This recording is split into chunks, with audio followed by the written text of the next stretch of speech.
nuestra serie. Estamos en Números capítulo 9 y quiero de nuevo ponerlos en perspectiva de dónde estamos parados en la Biblia. Estamos en el libro de Moisés. Moisés escribió el libro de Números ya a punto de morir como un legado que él le dejó al pueblo de Israel. Por 40 años Moisés había estado liderando a la nación. Moisés, Dios lo usó para sacar a Israel de Egipto y guiarlos por todo el desierto. Pero al final Dios le dijo que Moisés no iba a poder meter a Israel al desierto, a la tierra de Israel, de Canaán, porque Moisés había deshonrado a Dios en un momento de ira y por eso Dios no le va a dejar entrar. Dios se la deja ver, pero no va a poder guiarlos en la conquista. Y Moisés, antes de morir, se dedica a escribir y a juntar información que él había estado escribiendo durante todos esos años para dejárselo a Israel como un legado. Moisés esperaba que con todo esto que él les escribió, Israel pudiera afirmarse en su identidad. Israel tenía que recordar quiénes eran ellos como pueblo, tenían que olvidar todo lo que había atrás y extenderse a lo que estaba delante. Israel tenía que entrar por la fe a la tierra prometida y conquistarla y creer que Dios se le iba a dar y Dios iba a hacer todas sus promesas Él las iba a cumplir y en esa tierra Dios iba a bendecirles tremendamente. Y la forma de hacerlo, en el libro de Números, Moisés les cuenta la historia de los 40 años en el desierto. Todo este libro que estamos estudiando ahora, el libro de Números, es un resumen de esos 40 años de peregrinaje. Y Moisés le va a hacer una historia, le va a recordar los detalles de la historia de esos 40 años para que el pueblo vea cuáles son las consecuencias de la incredulidad y que vea las consecuencias de la desobediencia. Y que estando ahí el pueblo sienta la presión y la carga de tener que avanzar a la tierra y tomarla. Y que nunca quiera hacer lo que la generación anterior había hecho. Entonces, Moisés comenzó contando cómo fue que Dios les preparó para salir hacia la conquista. Y está contando Moisés todo lo que Dios hizo ahí en el pie del monte Sinaí y cómo Dios, después de haberles dado toda la ley y ya teniendo el tabernáculo ahí en medio de ellos, Dios los organizó como un ejército para que salgan y marchen y vayan y conquisten la tierra. Y los primeros 9 capítulos tratan de ese tema, la preparación antes de la salida. Estamos justo a punto de que se escuchen las trompetas y que el pueblo de Israel empiece la marcha. Nos queda un estudio más la próxima semana y después de eso vamos a empezar a marchar con Israel por el desierto. Pero lo último que vamos a ver, la última escena, ahí al pie del monte Sinaí, antes de que se dé la orden de marcha, es esto que vamos a leer esta mañana. Es el llamado de Dios o el recordatorio de Dios a que Israel celebre la fiesta de la Pascua. Miren, antes de leer el pasaje, dejen un dedito ahí y acompáñenme a Éxodo, volvamos para atrás, a Éxodo capítulo 5. Si me acompañan a Éxodo capítulo 5, el versículo 1. ¿Se acuerdan que cuando Moisés llegó a Egipto y Faraón estaba ahí oprimiendo a Israel, Moisés llegó con un mensaje: deja ir a mi pueblo. Esa era la orden. Dios le estaba dando esta orden. Faraón tenía que obedecer y dejar ir, pero el corazón de Faraón no va a dejar ir al pueblo, se va a endurecer cada vez más. Pero hay algo interesante en el mensaje que Moisés llevó, que lo hablamos en su momento cuando estábamos pasando por Éxodo, pero se los quiero recordar ahora. Miren el versículo 1, dice: después Moisés y Aarón entraron a la presencia de Faraón y le dijeron.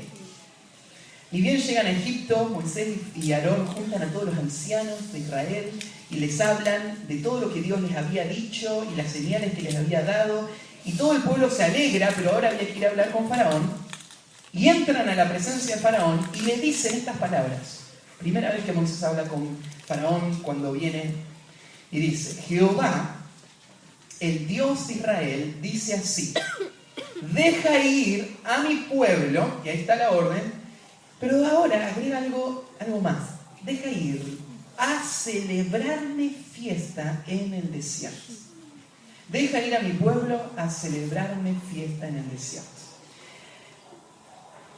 Cuando Dios fue a rescatar a Israel, Dios no solo quería sacar las cadenas de la esclavitud.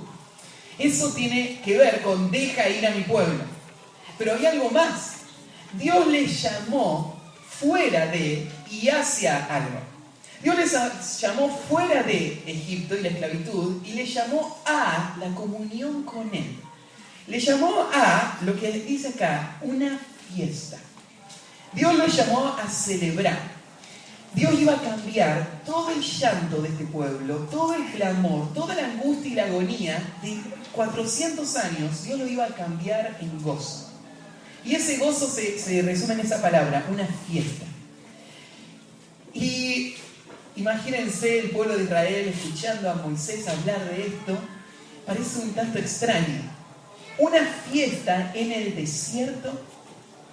¿Cómo se puede celebrar en un lugar así? Si vos pudieras ir al desierto de Sinaí hoy y recorrer los lugares donde estuvo Israel, creo que sería el último lugar que elegirías para una fiesta. Cuando pensás en fiesta, ¿no es cierto?, no pensás en un desierto. Pero Dios iba a hacer que ese desierto se convierta en el escenario de una gran celebración. ¿Y cuál iba a ser la celebración? Bueno, Israel iba a salir, iban a viajar, iban a llegar hasta el monte Sinaí. Ahí Israel iba a encontrarse cara a cara con su Dios. Dios le iba a hacer promesas eternas para ellos. Dios les iba a dar las leyes para que ellos sean un pueblo especial, santo para Dios. Y Dios les iba a guiar ahora hacia el desierto. Y antes de salir, ellos iban a celebrar en ese desierto una fiesta. Y es esta fiesta de la que vamos a hablar hoy. Ahí en ese desierto ellos van a celebrar. Y lo que van a celebrar en realidad es la segunda vez que ellos lo celebran. La primera vez fue al salir de Egipto y ahora, un año después, se cumple el primer aniversario de la salida y Dios les dice que vuelvan a celebrar. Y ahora la celebración se da ahí al pie del monte Sinaí. Así que lo que vamos a leer hoy, acá en número 9, es cómo fue que se dio esa celebración. Y por eso el título de hoy es Una fiesta en el desierto. Una fiesta antes de partir hacia la tierra prometida. Y creo que podés ver esto también con tu vida. Cuando Dios llegó a tu vida para librarte de la esclavitud, Él te llamó también a esta celebración. A celebrar su gracia, a celebrar su redención, su salvación. Y Él espera que vos la disfrutes en medio de tu desierto. Tal vez si hay alguien nuevo, tengo que hacer esa conexión para que puedan recordar esto. Que la historia de Israel no es solo la historia de un pueblo que vivió hace mucho tiempo. La historia de Israel es una imagen de lo que Dios está haciendo hoy, en nuestro tiempo. Dios dice que el mundo vive bajo la sombra de la esclavitud de un enemigo, un opresor, Satanás, que el mundo vive atado por las cadenas del pecado. Y esas cadenas, nadie puede librarse de esas cadenas. Como Israel no podía escapar de Egipto. Solamente un milagro podría sacarte a vos de las cadenas de tu pecado. Y la buena noticia es que Dios quiere hacerlo. Y Dios envió un libertador para hacerlo. Así como un día envió a Moisés a librar a Israel, Dios envió a su Hijo a este mundo a librarte.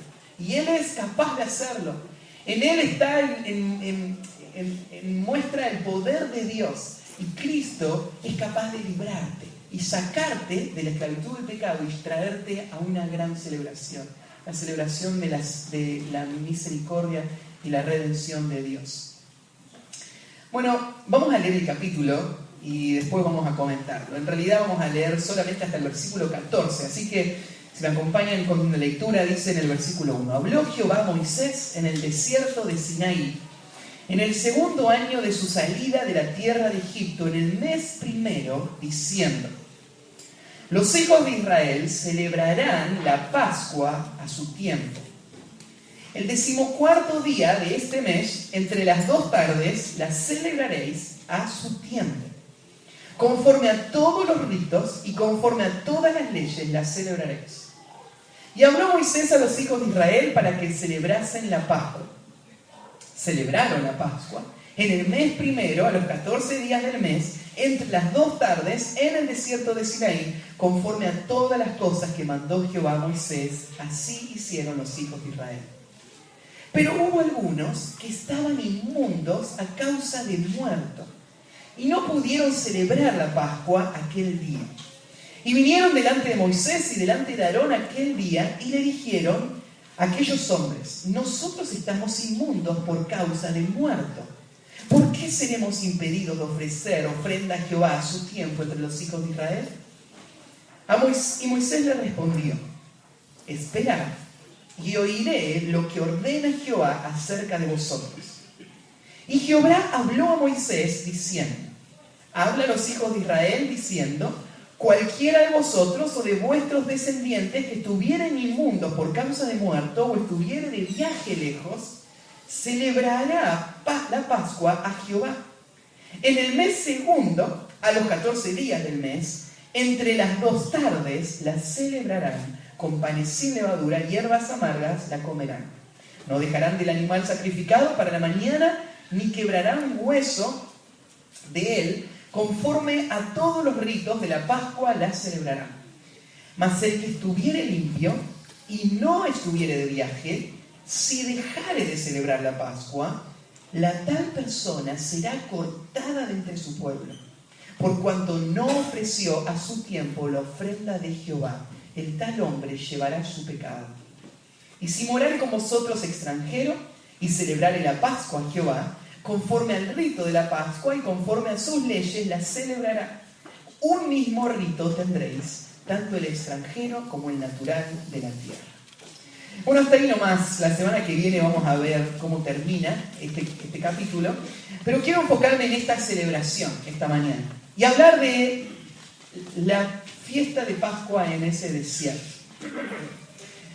Como yo les decía recién, Dios va a venir ahora, antes de que el pueblo empiece este viaje y esta marcha, a recordarle al pueblo que no se olviden de cumplir lo que Él les había dicho cuando salieron de Egipto. Allá en Egipto, el día que celebraron la primer Pascua, Dios les dijo que cada año debían celebrarla. Y ya había pasado un año, y ahora era el momento de celebrarla, y era justo el momento antes de salir para la tierra. 3 veces en el libro de Moisés aparece al pueblo celebrando la Pascua. Esta sería la segunda vez. La primera vez estuvo en Éxodo capítulo 12, cuando se celebra por primera vez, cuando Israel es arrancado de Egipto y librado. Esa celebración representó eso, representó la libertad, la redención. Ahora que Israel está a punto de empezar a caminar por el desierto, Dios le vuelve a decir: vuelvan a celebrar esta Pascua. Justo en este momento que ellos van a cruzar este desierto y van a tener que enfrentar los desafíos del desierto, Dios les dice: celebren de nuevo la Pascua. Y en el momento en que Israel va a entrar a la tierra prometida, de nuevo va a celebrar la Pascua, en el momento de la conquista. Para mí es algo interesante ver cuánto a Dios le interesa que Israel celebre la Pascua. ¿Por qué sería tan importante para Dios? Bueno, Dios quiere que este pueblo suyo gire alrededor de lo que la Pascua significa. ¿Qué significa la Pascua? La Pascua es un recordatorio de la redención, de cómo Dios, a través de un cordero que murió una noche, hizo posible que este pueblo sea libre y tenga vida y no haya muerto. Dios quiere que su pueblo nunca lo olvide. Quiere que esto esté fresco en su mente en todas las etapas de su vida. En el momento de la salvación, pero también en los momentos donde ellos van a cruzar ese desierto. Y en el momento de entrar a la tierra prometida. El tema de la redención por sangre es el tema constante. Israel va a recordar la Pascua todo el tiempo. Bueno, esto es lo mismo que Dios quiere para su pueblo hoy. Dios quiere que el pueblo de Él gire todo el tiempo alrededor de la redención. y de la sangre de ese cordero que hizo posible la redención. Hay un pasaje que les quiero conectar, miren, en Primera de Pedro, dejen un dedito ahí, que acompáñenme al Nuevo Testamento, Primera de Pedro, capítulo 1. El libro de Primera de Pedro podríamos alinearlo a la historia de Israel de una forma muy clara, porque Pedro le habla a peregrinos que no están cruzando el desierto de Sinaí, peregrinos que están cruzando el desierto de la vida, peregrinos que van a la ciudad celestial, pero que están ahora cruzando un desierto de tribulaciones, de pruebas, donde Dios les está perfeccionando y Dios les está preparando para entrar a la tierra. Y Pedro nos está hablando a nosotros, los hijos de Dios, que somos peregrinos en esta vida. Entonces todo el lenguaje de Pedro es el lenguaje del éxodo, es el lenguaje de la salida de la esclavitud, del avance hacia la tierra, de la promesa, del peregrinaje. Y llega el versículo 17, dice así: y si invocáis por Padre a aquel que sin acepción de personas juzga, según la obra de cada uno, conducíos en temor todo el tiempo de vuestra peregrinación. ¿Viste? Ahí está la palabrita del peregrino. Ustedes están peregrinando acá en la tierra. Y ustedes tienen que todo ese tiempo conducirse con temor a Dios, con reverencia a Dios. ¿Cómo va a venir ese temor? ¿Cómo voy a tener la actitud correcta hacia la vida? Y ahora te va a decir, versículo 18, va a venir sabiendo que fuisteis rescatados de vuestra vana manera de vivir, la cual recibisteis de vuestros padres. Entonces, la forma en la que voy a tener la actitud correcta hacia mi vida como peregrino es sabiendo que fui rescatado, recordando lo que era antes, cómo era mi vida en la esclavitud y recordando la obra que Dios hizo para sacarme de ahí. ¿Y cómo fui rescatado? Te dice, fuiste rescatado no con cosas corruptibles como oro o plata, sino con la sangre preciosa de Cristo, como de un cordero sin mancha y sin contaminación. Pedro es judío y él tiene muy viva en su mente toda esta imagen. Y él sabe que para el pueblo de Israel ese recuerdo constante de la redención, el recuerdo constante y la celebración de esa fiesta, hacía que ellos puedan vivir en este peregrinaje con esa actitud de temor reverente al Dios que le había salvado. Y eso es lo que Pedro nos está diciendo a nosotros. Es el recuerdo, es la celebración de la redención que hace que el creyente pueda vivir en este peregrinaje. Y la redención que vino por la sangre del Cordero. Qué valiosa es para la vida cristiana la sangre de Cristo. Porque esa sangre es la que representa lo que antes fuimos y hoy somos. Representa la obra de liberación de Dios. Esa sangre representa el perdón que recibimos cada día. Es nuestra esperanza, es la sangre del nuevo pacto, la promesa de Dios, la sangre. Esa sangre, tenemos ese poder nosotros en esa sangre cada día. Hay un versículo más que les voy a leer, miren, en Apocalipsis, capítulo 12. Miren, en Apocalipsis, capítulo 12, lo que se dice ahí del poder que la sangre tiene en la vida cristiana. Acá describe a un grupo de redimidos, del versículo 10, mirá, dice: entonces oí una gran voz en el cielo que decía: ahora ha venido la salvación, el poder y el reino de nuestro Dios, y la autoridad de su Cristo. O sea, acá está hablando de cuando se acabe todo el peregrinaje y lleguemos a ese fin. Donde llegó el reino, llegó la tierra, llegó todo esto. Bueno, ahora ha llegado. Y la autoridad de su Cristo, porque ha sido lanzado fuera el acusador de nuestros hermanos. El que los acusaba delante de nuestro Dios día y noche. O sea, durante todo ese peregrinaje hubo un enemigo constantemente atacando. Todo el tiempo acusando, mintiendo, queriendo destruir esa obra. Y ese acusador es Satanás. Pero estas personas, mirá lo que dice el próximo versículo, y ellos, este grupo que ha cruzado como peregrino todo ese desierto y este acusador ha estado, ellos le han vencido. vencieron al acusador, vencieron a Satanás. ¿Cómo lo vencieron? Por medio de la sangre del Cordero y de la palabra del testimonio de ellos, y menospreciaron sus vidas hasta la muerte. Estas personas pudieron vencer a este enemigo por medio del poder de la sangre. ¿La sangre? ¿Qué sangre? La sangre del Cordero. Esa sangre que les salvó, que les libró. Esa sangre que hoy ellos creen, en la que ellos confían y a la que ellos se aferran. Esa sangre les dio la victoria. Eso es real para nosotros hoy.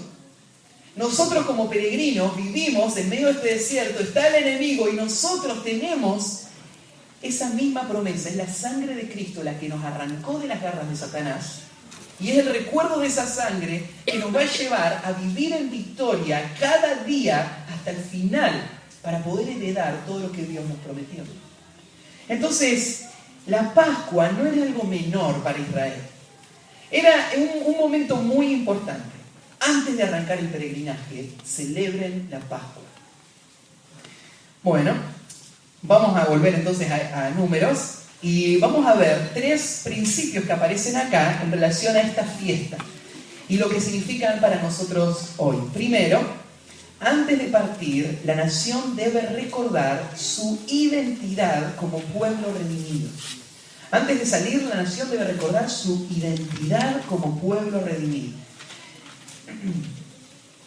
Bueno, fue una muestra de gracia de Dios lo que vemos en el versículo 1. Cuando Dios le habla a Moisés y le dice, le habla en el segundo año de su salida, en el mes primero. Volvemos a recordar algo. ¿Se acuerdan que yo ya les dije que estos capítulos de Números no están acomodados cronológicamente? Acá dice que que dice el capítulo 9 sucedió el segundo año en el primer mes. O sea, justo después de haber terminado la construcción del tabernáculo. Dios le va a decir esto. Se acaba de cumplir un año y Dios le va a decir esto mismo. Versículo 2. Los hijos de Israel celebrarán la Pascua a su tiempo. Ahora, yo les decía, Dios está mostrando su gracia al decir esto. Porque Dios ya le había dicho a Israel que desde el día que celebraron la primer Pascua, a partir de ahí, cada año ellos tenían que celebrarla de nuevo en la misma fecha. Que ese iba a ser el principio de los meses para ellos. Y que el día 14, cada año, iban a celebrar la Pascua. Ahora, si Dios dice algo una vez, ¿es necesario que Dios lo vuelva a repetir? ¿No sería suficiente para nosotros? Dios ya lo dijo, ahora lo que hace falta es que lo obedezcamos. Entonces Dios no tiene que volver a repetir lo que dijo, ya es la ley. Cada año ellos tienen que celebrar la Pascua. Pero ahora, antes que llegue la fecha, Dios viene al pueblo y le dice, miren, no se olviden lo que yo les dije. Dios en su amor y en su gracia, Él ve nuestra debilidad. Y Él sabe que el hombre tiende a olvidar, que el hombre tiende a ser negligente con las cosas que Él les ha dicho. Y Él sabe lo importante que son para el hombre. Y por eso es que en esa gracia Él vuelve a repetir una y otra vez. Yo sé que a veces nos cansamos de escuchar muchas veces cosas que ya sabés, cosas que ya has escuchado. Y vos decís, ¿y por qué Dios otra vez me la dice? Bueno, es un acto de gracia. Porque Él sabe que lo escuches una vez no quiere decir que eso va a ser tu vida. Vos necesitas volver a escuchar. Y Dios quiere que Israel cumpla con este mandamiento. Entonces, unos días antes se lo dice. Ahora piensa en esto. Si el primer año ellos necesitan que Dios se lo recuerde, imagínate dentro de 50 años. ¿Qué tan olvidadizo puede ser el pueblo? ¿Qué tan negligente puede ser el pueblo? Y muy negligente. Y nosotros nos identificamos con Israel, ¿no?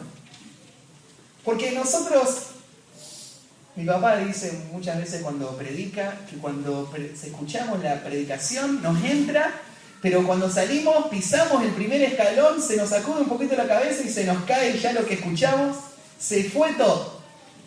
Pareciera que lo que escuchamos no lo tomamos y no lo guardamos, pero es la gracia de Dios que vuelve otra vez a decirle al pueblo de Israel: deben celebrar la Pascua. Y le dice que deben celebrarla, el versículo 3, en el tiempo que Él lo dijo, de la forma que lo dijo. Dios dio un montón de normas de cómo debía ser celebrada la Pascua. Entonces, si me permiten, lo que me gustaría hacer es volver atrás a Éxodo capítulo 12 para recordar qué es la Pascua, cómo debían celebrarla y qué significaban los ritos que ellos debían hacer el día de la Pascua. Vuelvan conmigo a Éxodo capítulo 12 y vamos a ir a este día donde se instituyó la celebración de la Pascua. Éxodo 2. ¿Se acuerdan cómo estamos acá en la historia?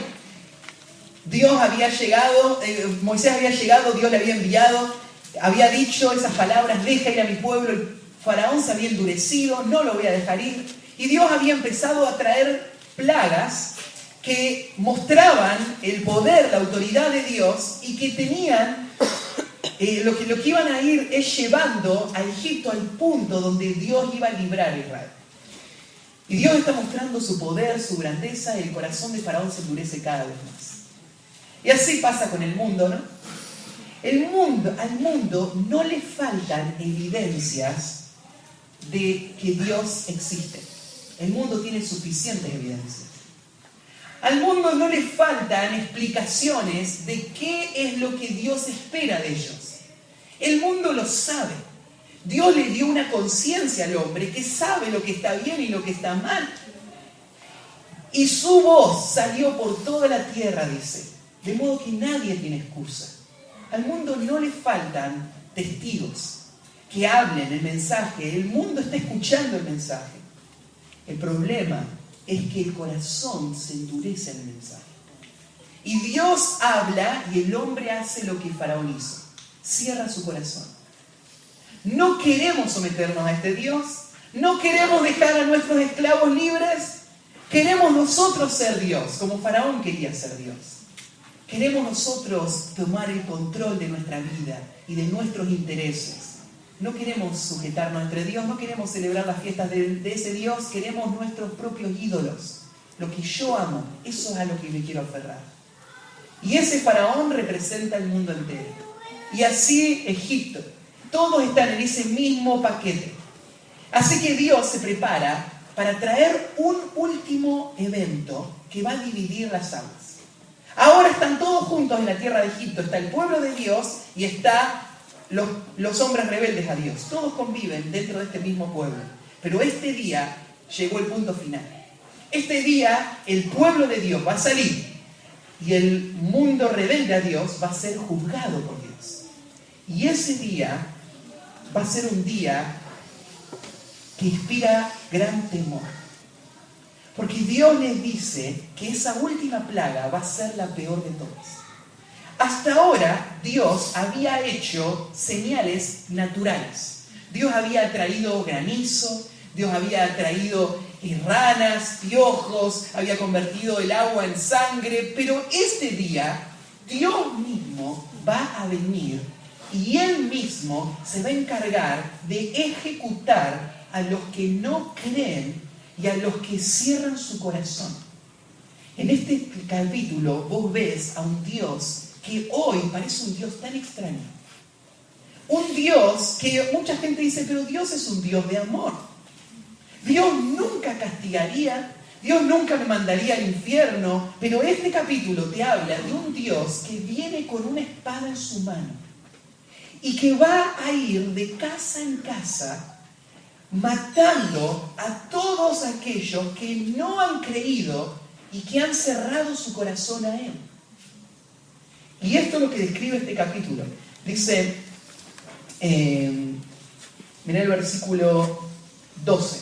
Dice, pues yo pasaré aquella noche por la tierra de Egipto y heriré a todo primogénito en la tierra de Egipto, así de los hombres como de las bestias, y ejecutaré mis juicios en todos los dioses de Egipto, yo Jehová. Si vos te pones a pensar en esto, y te pondrías en ese lugar, y te imaginarías escuchar estas palabras: esta noche Dios va a golpear la puerta de tu casa. Y Dios va a llegar a la puerta de tu casa esta misma noche con una espada en la mano para destruirte. ¿Cómo recibirías eso? Bueno, la gente de hoy no piensa en el Dios juez, pero la Biblia dice que Dios es así. Dios es un juez justo. Y Dios, dice la Biblia, está airado contra el impío todos los días. La ira de Dios está todo el tiempo contra aquellos que se endurecen contra Dios, aquellos que están viviendo su vida en rebelión a Dios, aquellos que no creen en el Salvador que Dios dio. Y Dios está preparado y listo para llegar. Y quiero decir, nadie sabe el día y la hora cuando ese Dios va a llegar. Nadie sabe cuándo va a ser el momento que Dios va a golpear la puerta de la casa. Pero ¿qué tal si vos supieras, sin duda, que esta noche Dios va a pasar por tu casa? Y Dios va a pasar con su espada para juzgar a el que ha rechazado y se ha endurecido. Bueno, yo me imagino que había dos opciones: creerlo o no creerlo. Vos podrías decir: no creo que eso vaya a pasar. No creo que Dios venga esta noche. La vida en Egipto acá va a seguir igual que siempre. Mañana va a ser un nuevo día. Mañana me voy a levantar como cualquier otro día. Voy a ir a trabajar como cualquier otro día. Voy a hacer todas mis rutinas como siempre. Va a ser una noche más. Pero si vos tomabas esa posición, esa noche vos ibas a morir. Ibas a perecer. Porque el ángel de Jehová iba a pasar y vos ibas a morir. Pero podríamos haber personas que no hayan creído, ¿no? Por el otro lado, vos podrías creer. Vos decís: yo creo que entonces va a venir el ángel de Jehová. ¿Y qué puedo hacer? Vos te imaginarías, por ejemplo, a esa gente escuchando esto: Dios va a pasar por toda la tierra matando a cada persona, a cada primogénito, en todas las tiendas. Y vos te dio tanto miedo que dijiste: lo que voy a hacer va a ser escapar. Voy a tratar de correr lo más rápido posible y escapar lo más lejos posible para que Dios no me alcance. Voy a tratar de esconderme en mi casa. Esta noche, en vez de dormir en la cama, voy a dormir abajo de la cama. O voy a taparme con la frazada hasta la cabeza y seguro que ahí abajo Dios no me va a ver. Como ese niño, ¿no es cierto?, que le tiene miedo a la oscuridad y se tapa hasta la cabeza pensando que ella está seguro. Así es la gente. La gente piensa que puede estar segura de la ira de Dios tratando de tapar su pecado, tratando de tapar su vergüenza, tratando de mostrarse religioso. Se tapan de la ira de Dios. Pero eso es ridículo. Nadie puede escaparse de un Dios omnipresente, omnipotente, omnisciente, que conoce todas las cosas, está en todos los lugares. Ese Dios, nadie puede esconderse de él. Entonces, la pregunta es: ¿cómo vamos a salir de esta? Porque Dios dice que su pueblo este día va a salir, pero va a salir el día en que el ángel de Dios mismo va a venir con su espada a matar. Entonces, ¿cómo va a ser posible que yo no muera, sino que en vez de morir, lo que suceda va a ser que yo sea librado esta noche de la esclavitud y que yo vaya y tenga una fiesta con Dios? Bueno, acá lo explica el próximo versículo. Dice: y la sangre os será por señal en las casas donde vosotros estéis. Y veré la sangre y pasaré de vosotros, y no habrá en vosotros plaga de mortandad cuando hiera la tierra. ¿Viste lo que va a pasar? Dios le dijo al pueblo de que había una sola forma en la que ellos no iban a morir esa noche. En una sola forma en la que no iban a morir con el resto de los rebeldes. La única forma era por medio de la sangre de un cordero. En los versículos anteriores, Dios les explicó a Israel qué cordero podía morir y su sangre estar ahí. No iba a ser cualquier cordero. Si vos leés, mirá en el versículo 5, te explica, tenía que ser, el animal será sin defecto, macho, de 1 año, lo tomaréis de las ovejas o de las cabras, y lo guardaréis hasta el día 14 de este mes, y lo inmolará toda la congregación del pueblo de Israel entre las 2 tardes, y tomarán la sangre y la pondrán en los 2 postes y en el dintel. Fíjate todos los detalles. No podía ser cualquier cordero, era un cordero específico. Tenía que ser sin defecto, tenía que ser macho, tenía que tener 1 año, tenía que ser inmolado por toda la congregación. El día que Dios había determinado, ese día tendría que morir, y su sangre tenía que ser puesta en un lugar específico. Tenía que ser puesta en los 2 costados y en el dintel de la puerta. Todo eso que explica ahí, Dios lo planeó para que el pueblo de Israel pudiese aprender algo mucho más allá que lo que iban a vivir esa noche. Que así como ellos iban a ser librados de Egipto, Dios un día iba a mandar un cordero que iba a ser sin defecto, macho, de una edad específica, que iba a morir el día específico, asesinado por las personas específicas, y que esa sangre iba a ser la única que podría librar al hombre de la ira de Dios. El pueblo de Israel ese día estaba aprendiendo esta lección. Y esa sangre entonces tenía que ser puesta. No era suficiente que el cordero muera. El cordero iba a morir, pero después también la sangre se tenía que poner. Porque solamente iban a ser salvados si esa noche, cuando el ángel de la muerte pasara, la sangre estaba en ese dintel. Si la sangre no estaba ahí, el ángel iba a entrar y iban a morir. Bueno, eso es verdad para nosotros hoy también. Nosotros estamos bajo la misma sentencia. Nosotros merecemos morir porque nosotros somos igual que Faraón, rebeldes a Dios. Vivimos una vida de pecado, endurecemos nuestro corazón y Dios nos dice, yo me acerco con la espada a tu puerta. Esta noche voy a llegar. La única forma de escapar de mi ira es con un cordero que murió. Un solo cordero en toda la historia, un solo sustituto pudo pagar el precio del pecado del hombre. Este fue Cristo. Cristo fue el único inocente que murió en nuestro lugar. Murió el día que Dios dijo que debía morir, murió de la forma que Dios dijo que debía morir. Y ese cordero, su sangre es la única que puede limpiarnos y librarnos de la ira. Y es muy gráfico esto, ¿no? Esa noche el ángel de la muerte va a pasar. Mirad como dice, y pasaré de vosotros cuando vea la sangre.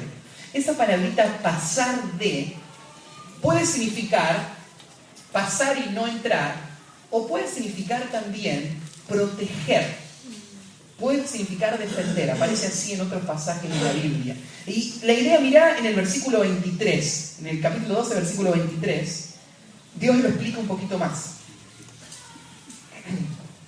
Muy interesante este versículo. Dice así, porque Jehová pasará hiriendo a los egipcios. Entonces, ¿quién es el que va a matar? Dice ahí, es Jehová. Dios mismo es el que está ejecutando la sentencia. ¿Sabes qué?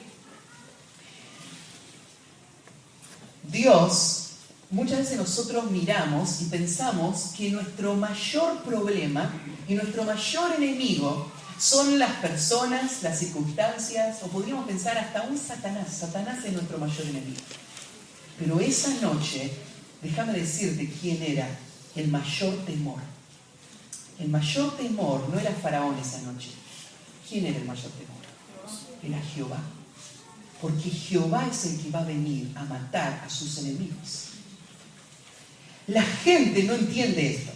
Y Jesús se lo tuvo que decir a sus discípulos cuando le dijo, miren, no teman al hombre que mata el cuerpo, pero después no puede matar nada, no puede hacer nada más. Más vale, dice, teman a Dios, que después de matar el cuerpo puede matar sus almas en el infierno. El hombre debe temer a Dios.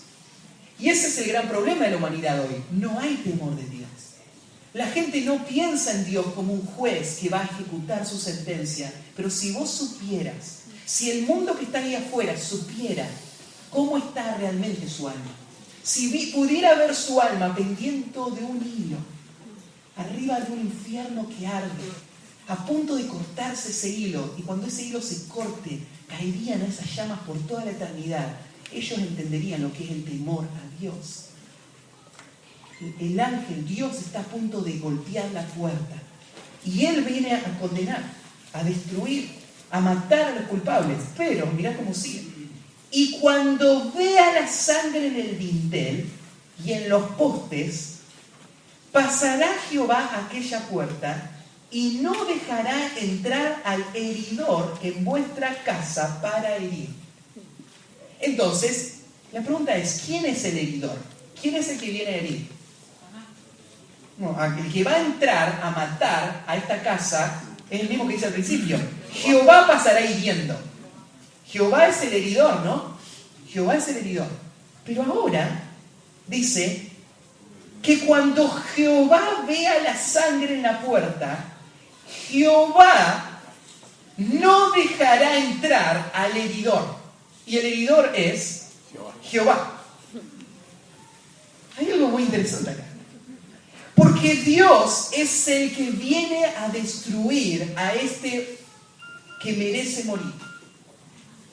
Pero Dios dio un sustituto, un cordero, que iban a estar su sangre en la puerta. Y cuando ese cordero y esa sangre esté ahí, lo que iba a suceder es que Dios se iba a parar a defender esa puerta. Y Dios iba a defender a los que estén ahí adentro de Dios. Pensá en esto. ¿Quién podría defenderte a vos de la ira de Dios? ¿A quién podrías vos parar en esa puerta para que el día que Dios venga a matar no entre por esa puerta? ¿Quién podría resistir a Dios? El único ser que puede resistir la ira de Dios es Dios mismo. Es Jehová mismo. Es Cristo. Dios, entonces, es el destructor y Dios también es el salvador.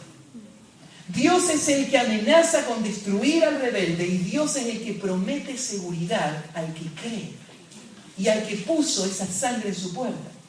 Así que ellos tenían que poner la sangre y creer que el ángel iba a pasar. Y después dice en el versículo 14, y este día os será en memoria y lo celebraréis como fiesta solemne para Jehová durante vuestras generaciones, por estatuto perpetuo lo celebraréis. Desde ese día, esa noche, iba a suceder todo esto. Ellos iban a quedar libres. El ángel no los iba a matar, ellos iban a vivir. Y a partir de eso, de ese día, por el resto de las generaciones, ellos iban a celebrar lo que ese día había sucedido. Ellos iban a recordar la redención y la iban a celebrar por todos los siglos. Entre paréntesis, eso sigue aplicándose hoy, ¿no? Porque cuando dice por estatuto perpetuo, lo que significa es que esto nunca se va a disolver. Siempre, por el resto de la historia de la humanidad, el pueblo de Dios debe ser un pueblo que celebra la redención, que celebra la Pascua. Ahora, bueno, si ese fue el sentido de toda la Pascua, ahora volvemos a Números, capítulo 9, y todo esto es lo que el pueblo de Dios tiene en su mente. Esto es lo que ellos tienen que hacer. Cuando Dios les dice que deben hacerlo el día y de la forma que Él lo ordenó, está hablando de ese estatuto perpetuo. Cada año ellos debían recordarlo. Bueno, de la misma manera dijimos, Dios espera que para el pueblo suyo, para nosotros hoy, recordar nuestra salvación sea algo que nunca se acabe. La salvación no es solamente algo que dejar atrás como algo superado. El creyente nunca supera el asombro de lo que Dios hizo. El creyente siempre debe traer a su memoria el día de su salvación. ¿Lo recordás vos? Podés recordar en tu mente el día cuando vos estabas muerto por tu pecado, esclavo del pecado, yendo hacia la condena eterna. Y ese día escuchaste el mensaje de salvación, creíste, te abrazaste a la cruz, pintaste la puerta de tu corazón con la sangre de Cristo y dijiste, Cristo va a ser el que me va a librar de la ira de Dios. Confiaste en Él. Y ese día el ángel de la muerte pasó por tu puerta. Y hoy tenés vida. Y hoy estás libre. ¿Te podés acordar de ese día? No te pregunto de la fecha. Tal vez no te acordás la fecha cuando fue. Pero ¿te acordás el momento? ¿Te acordás la situación? ¿Te acordás de las personas? ¿Te acordás cómo fue el día que Dios te libró? Bueno, ese día debe ser celebrado. Hoy nosotros celebramos nuestros cumpleaños. Es una costumbre que cada año, el día que vos naciste, se haga una fiesta, se coma una torta, invites a tus amigos y hagan algo divertido y puedan estar felices porque vos estás vivo. Pero ¿qué habría para celebrar si vos estarías vivo físicamente, pero estarías muerto espiritualmente? ¿Qué habría para celebrar si vos estás yendo a esa condena eterna? Si vos seguís esclavo del pecado. Por eso es que cantamos nosotros, si los cumples con Cristo, doblemente feliz. Porque esa es la verdadera felicidad del creyente. Es haber nacido de nuevo. Y esa es la pregunta para vos en esta mañana. ¿Vos naciste de nuevo? No te estoy preguntando cuándo empezaste a ir a la iglesia. Porque estar en medio del pueblo de Dios no te va a librar de la ira de Dios cuando Él golpee la puerta de tu casa. Yo te estoy preguntando, ¿cuándo fue el día que vos creíste en la sangre de Cristo y te aferraste a Él para tu salvación? ¿Cuándo fue el día que creíste que la ira de Dios venía y que el único que podía librarte de esa ira era la gracia y la obra de Dios? ¿Cuándo fue? Bueno, eso debe ser una razón de celebración. Y entonces Dios, antes de que ellos partan en su camino para el desierto, Él les dice, deben recordar su identidad como pueblo redimido. Esto es lo que ustedes van a necesitar en todo este desierto, saber quiénes son y de dónde salieron. En segundo lugar, antes de partir, la nación debe ver en sus líderes una actitud de dependencia absoluta. Y creo que esto es lo próximo que Moisés quiere mostrar. Es algo interesante acá porque Moisés está hablando de sí mismo. Y hay muchas cosas que él muestra en su propia historia, que él las muestra no para sobresalir, sino para mostrar la gracia de Dios en su vida. Y acá Moisés va a hablar de una situación que pasó en esa segunda Pascua, y dice en el versículo 6, pero hubo algunos que estaban inmundos a causa de muertos, y no pudieron celebrar la Pascua aquel día. Había un problema en esta segunda celebración. En la primera Pascua, todos la participaron, nadie podía esperar porque el ángel de la muerte iba a llegar esa noche. Nadie podría decir, no puedo celebrar la Pascua porque tengo pecado. Porque justamente por eso está el Cordero ahí. El Cordero está ahí para que vos como pecador te aferres a Él, para que Dios no te destruya. Entonces, celebrar la Pascua no tiene ningún requisito previo. Nadie se prepara para esto. Solo se aferra a este Salvador. Pero, una vez que vos creíste en el Evangelio, ahora Dios espera que su pueblo se mantenga puro. Y el pueblo ahora tiene una ley que le dice que si llega el día de la Pascua o cualquier fiesta, y ellos están contaminados, ellos no pueden tomar de esa celebración. Porque serían dos cosas imposibles de unir. ¿Cómo puedo yo celebrar que Dios me libró para hacerme su pueblo y a la vez vivir en una forma que Dios rechaza completamente? ¿Cómo puedo decir, yo soy un hijo de Dios, Él me libró, pero mi vida está sucia de pecado constantemente y yo me entrego a ese pecado? Por lo tanto, Dios no permite que esto pase. Nadie puede vivir en esta doble vida. Dios lo prohíbe. Si vamos a celebrar la Pascua, si vamos a disfrutar de la salvación, tiene que ser en santidad. Pero hay un problema. ¿Qué pasa con estos hombres que se contaminaron justo antes de la celebración. Hay un problema, ¿por qué? También Dios le dijo al pueblo de Israel que si alguien no celebraba la Pascua, tenía que ser echado del pueblo. Lo vamos a ver al final del pasaje. Entonces tenés un problema. Vos no podés celebrar la Pascua, porque si la celebrás estando inmundo, vas a ser echado. Y tampoco podés dejar de celebrarla, porque si no la celebrás, también vas a ser echado del pueblo. ¿Cómo hacen estos hombres? ¿Qué van a hacer? Así que vienen a Moisés. Y es hermoso ver cómo Moisés va a responder a estos hombres. Porque Moisés, él es el legislador. Él es el que escucha siempre la ley de parte de Dios y se la da al pueblo. Él tiene comunión con Dios y él conoce la ley de Dios. Así que vienen con una pregunta y Moisés tranquilamente podría haberle dado su propia respuesta. Moisés podría haber dicho, bueno, hagan esto o hagan aquello. Él podría haber sentido la autoridad para hacerlo. Él podría haber sentido la confianza como líder y la confianza como legislador. Él conoce la ley, él lo puede hacer. Pero es hermoso ver cómo él responde. Él le dice, vienen a Moisés, a Aarón aquel día y le dijeron, nosotros estamos inmundos. Versículo 8, y Moisés les respondió. ¿Y qué le va a decir Moisés? Esperad. Esperad y oiré qué ordena Jehová acerca de vosotros. Me encanta porque Moisés lo que está haciendo es mostrarles a Israel que él no es la autoridad acá.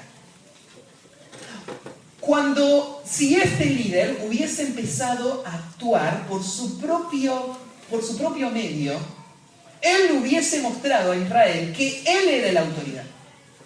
Pero lo que Moisés está mostrando acá es que él está sujeto a la ley de Dios y que él no se atrevería a sumar nada de lo que Dios ha dicho. Ni siquiera se atreve a interpretar lo que Dios dijo para aplicarlo. Moisés lo único que puede hacer es escuchar y hablar. Él solo puede dar lo que Dios dio. Es asombroso ver cómo se ha perdido esta reverencia. Y muchas veces el predicador siente mucha libertad. Siente libertad para agregar a lo que Dios dijo. O siente libertad para aplicar lo que Dios dijo como Él lo quiere hacer. Moisés es un gran ejemplo. Un ejemplo de humildad. Un ejemplo que dice, yo no sé. Yo no puedo dar la respuesta. Yo no soy la persona. Porque es Dios el que guía a esta nación. Él dio la ley y nosotros debemos obedecer esa ley. Y si hay algo que Dios no dijo, debemos ir y consultar a Dios.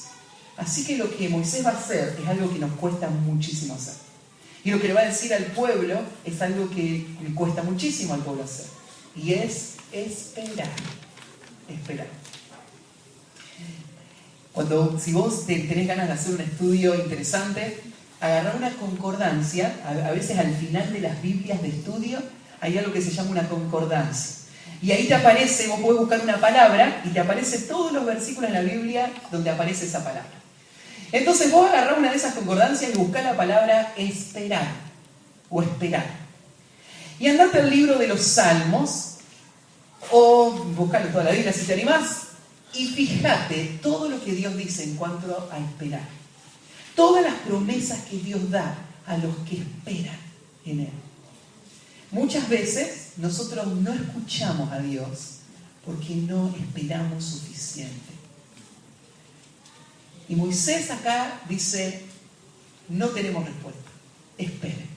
Esperen y vamos a oír. Por ejemplo, el Salmo 37:7 dice así, guarda silencio ante Jehová y espera en Él. Señor, no sé qué hacer. El otro día alguien me preguntaba, ¿cómo saber la voluntad de Dios? ¿Cómo sé si debo hacer esto o aquello? Y muchas veces la respuesta es esta del Salmo 37. Espera. Espera en Él. Haz silencio. No podemos escuchar mientras nuestra mente y nuestro corazón estén llenos de nuestros propios pensamientos. Hacer silencio y escuchar a Dios es lo que necesitamos.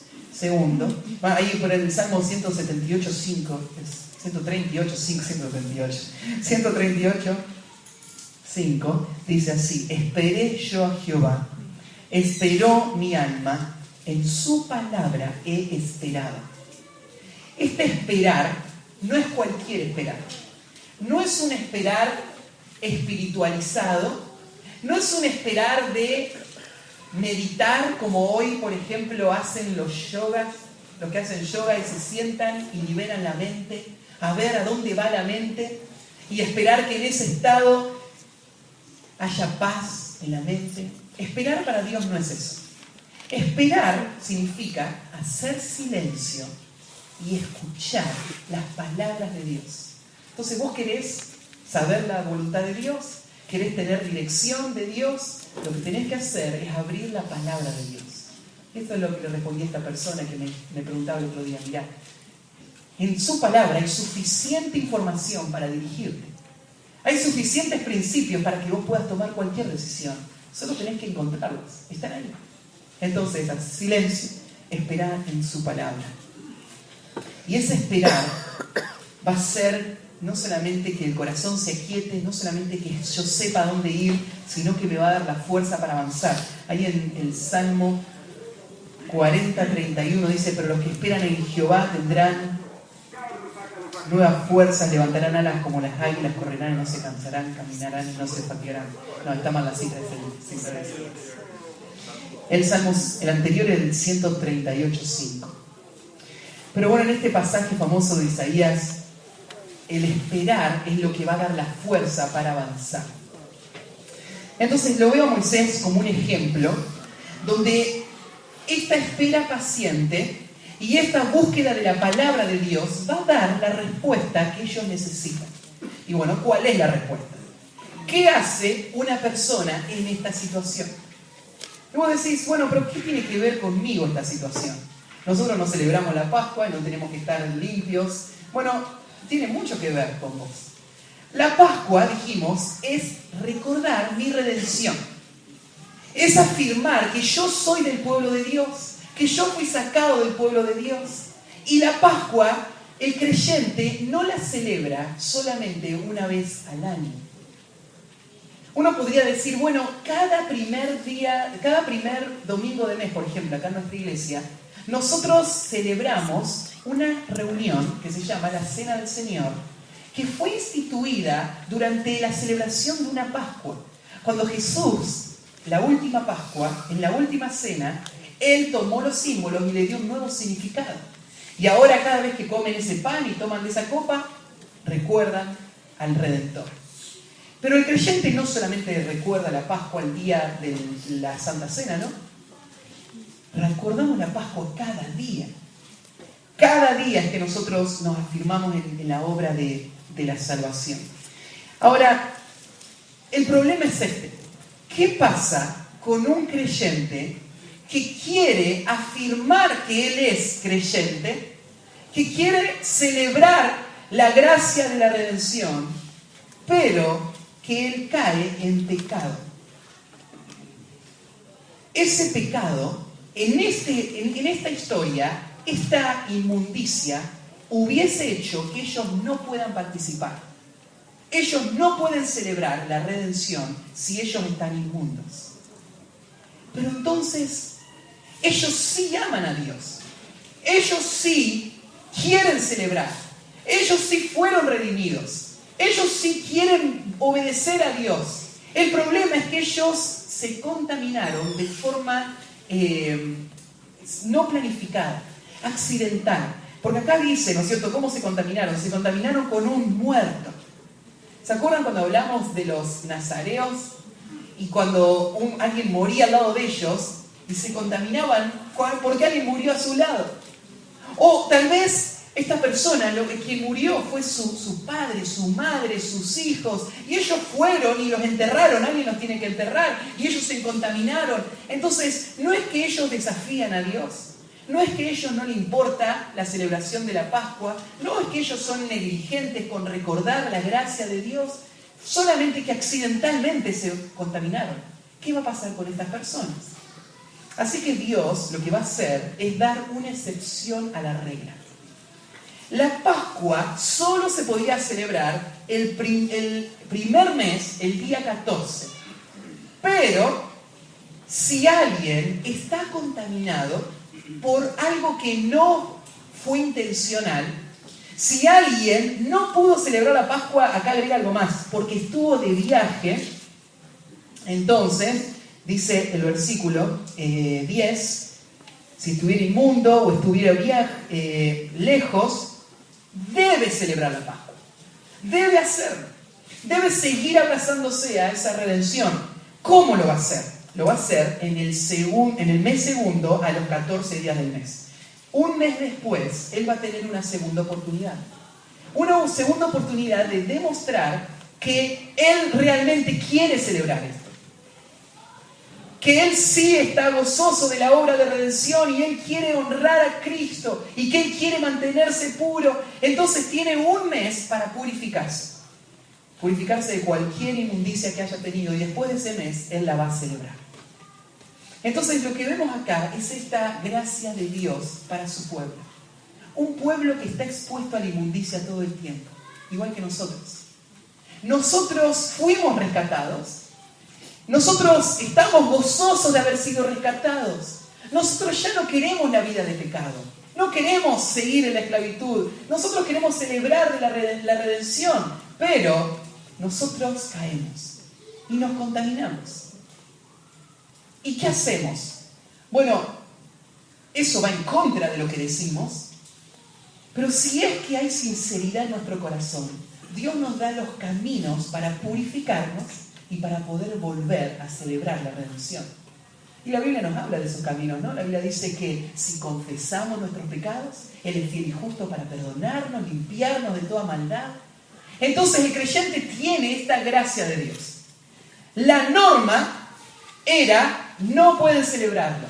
Pero esta excepción a la regla es, frente a esta contaminación inesperada, el pueblo se va a purificar y va a celebrar la Pascua. Pero la regla es esta: no debe haber ningún judío que no celebra la Pascua. La norma es esa: no puede haber ningún judío que no celebre la Pascua. Todos los judíos deben hacerlo, ya sea el primer mes, cuando era la fecha de hacerlo, o por contaminación, el segundo mes. Entonces, el primer punto dijimos, antes de partir, la nación debía recordar su identidad. Antes de partir, la nación debía ver en sus líderes una actitud de dependencia absoluta en Dios. Y yo pienso en cuánto nosotros mostramos dependencia en Dios a los que están a nuestro alrededor. En tercer lugar, antes de partir, la nación debía renovar su convicción de vivir de acuerdo a la verdad. Su convicción, creo que es la palabra que tienen que llenar. Creo que les cambié el punto.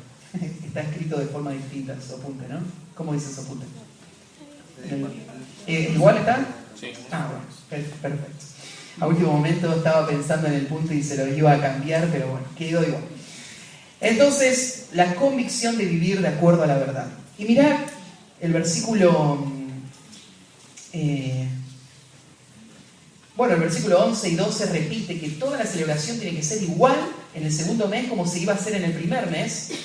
Pero el versículo 13 dice así: mas el que estuviere limpio y no estuviere de viaje, si dejare de celebrar la Pascua, la tal persona será cortada de su pueblo. Por cuanto no ofreció a su tiempo la ofrenda de Jehová, el tal hombre llevará su pecado. Mirá lo interesante acá.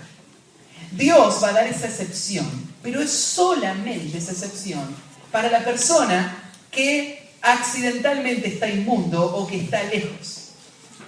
Cuando en Israel hubiera una persona que no quisiera celebrar la Pascua, hubiera una persona que no quisiera matar el cordero, como fue dicho, ¿por qué no querría una persona celebrar la Pascua?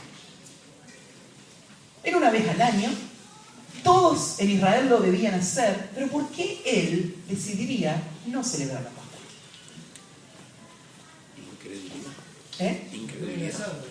Puede ser que haya pasado el tiempo y él llegue un momento que diga, uy, todo esto, ¿no es cierto?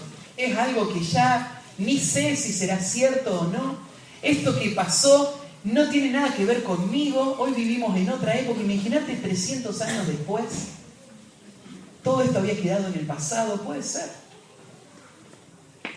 Puede ser por negligencia. Puede ser que el cordero había que pagarlo, ¿no? Había que comprarlo, había que sacrificarlo. Podría ser que esta persona pensara, no vale la pena sacrificar un cordero en esto. Y eso mostraría su actitud, la actitud de un corazón que no valora la redención, que no entiende que está ahí por lo que Dios hizo por ellos. Y él no ofrece esto en ofrenda a Dios. Y esto iba a desagradar tanto a Dios, iba a manifestar tanto el corazón de este hombre incrédulo, que Dios lo iba a apartar. Y él iba a decir, mi pueblo es un pueblo que celebra la redención. Nadie en mi pueblo puede pertenecer a menos que tenga esta actitud de gozo y celebración de la redención. Hay un pasaje en el Nuevo Testamento, en 1 Corintios, capítulo 16, si van ahí un segundito. Miren, en 1 Corintios 16, terminando ya toda la carta, Pablo cierra con esta frase tan solemne en el versículo 22. Bueno, yo, Pablo, escribo esta salutación de mi propia mano, dice en el versículo 21, y el versículo 22 dice así: el que no amare al Señor Jesucristo sea anatema. El Señor viene. Acá Pablo le está hablando a la iglesia en Corinto. Y Pablo le está diciendo a esta iglesia que más allá de todo lo que ellos hagan adentro de la iglesia, más allá de todas las capacidades que tengan para servir o hacer lo que quieran hacer, hay algo que no puede faltar. Y es el amor al Señor Jesucristo. Es ese reconocimiento profundo en el corazón de gratitud y adoración al Dios que me salvó por medio de ese Cordero que murió en mi lugar. Esa es la característica del pueblo de Dios. No hay ninguna persona que pueda disfrutar de la comunión del pueblo de Dios que no tenga esta característica. Por eso Pablo le dice, sea anatema. La palabra anatema significa, tiene que ser visto como alguien que no pertenece al pueblo de Dios. Tiene que ser visto como alguien que está todavía en el camino de destrucción, que tiene la ira de Dios sobre él. Entonces la iglesia no va a aceptar a nadie en la comunión del pueblo de Dios que no celebre la Pascua. No va a aceptar a nadie que no se goce en su Redentor. Más allá de la amistad, más allá de lo que podemos disfrutar en compartir como pueblo, nosotros tenemos un solo mensaje, y ese mensaje de la salvación. Tenemos un destino que es por causa de esa redención.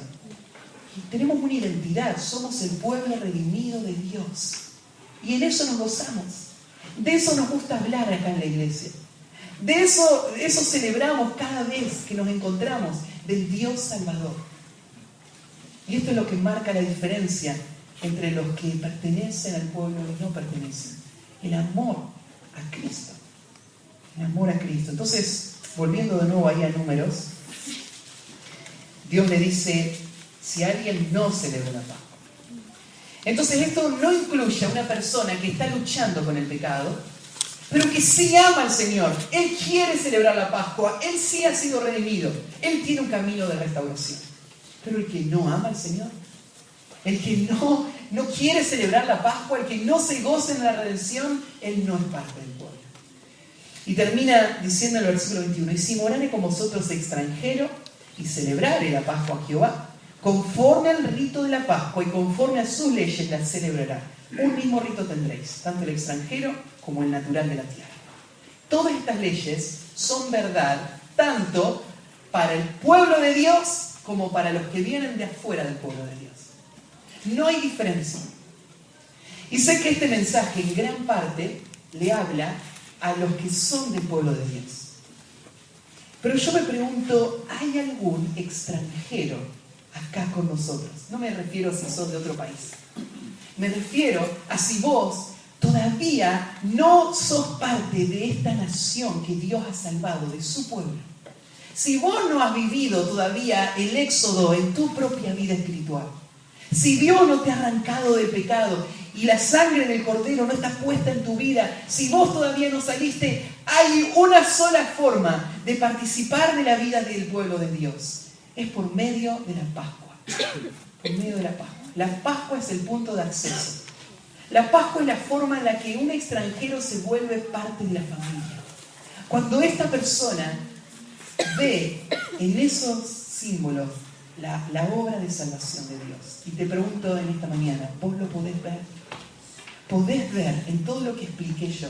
¿Podés ver que hay un Dios a quien vos has ofendido? ¿Podés ver que Dios está irado con tu pecado? Que Dios va a castigar tu pecado. Podés ver que esta noche puede ser el día que Él golpee tu puerta y no había nada que evite que vos seas destruido por su ira. Solo una cosa. Un cordero que murió en tu lugar, el Hijo de Dios, que fue clavado en una cruz. Y murió y Él derramó su sangre para limpiarte. Él venció el pecado y la muerte al resucitar al tercer día. Y hoy, si vos creés en Cristo, te aferrás a Él y creés que Él es el único que puede defenderte de la ira de Dios y clamás a Él, todo aquel que invocar el nombre del Señor será salvo. Y vos podés ser parte del pueblo de Dios. Vos podés empezar a celebrar la Pascua con nosotros cada día. Vos podés disfrutar de esta fiesta, la fiesta del perdón, la fiesta de la salvación. Hoy puede ser ese día. Y por eso, extranjeros o naturales, para todos es la misma historia, es el mismo mensaje. Celebremos la Pascua en este desierto en el que tenemos que avanzar. Vamos a orar y vamos a terminar. Padre, terminando ya este tiempo, quiero alabarte junto con todos mis hermanos por tu salvación, por el milagro de la salvación que nunca nos deja de asombrar. La forma en la que tú nos arrancaste de las garras de Satanás. Y hoy somos libres. No nos permitas nunca olvidar. No permitas que eso nunca salga de nuestra mente. Ese día en que fuimos rescatados. Hazlo vivir y revivir en nuestro ser hasta el fin de los tiempos. Para que seas tú glorificado en esta salvación y que nosotros podamos disfrutar de ella. Te encomendamos todo esto a ti. Gracias por esta mañana, gracias por esta iglesia, por mis hermanos con los que disfruto también de esto. Te encomendamos todo esto a ti en el nombre de Jesús.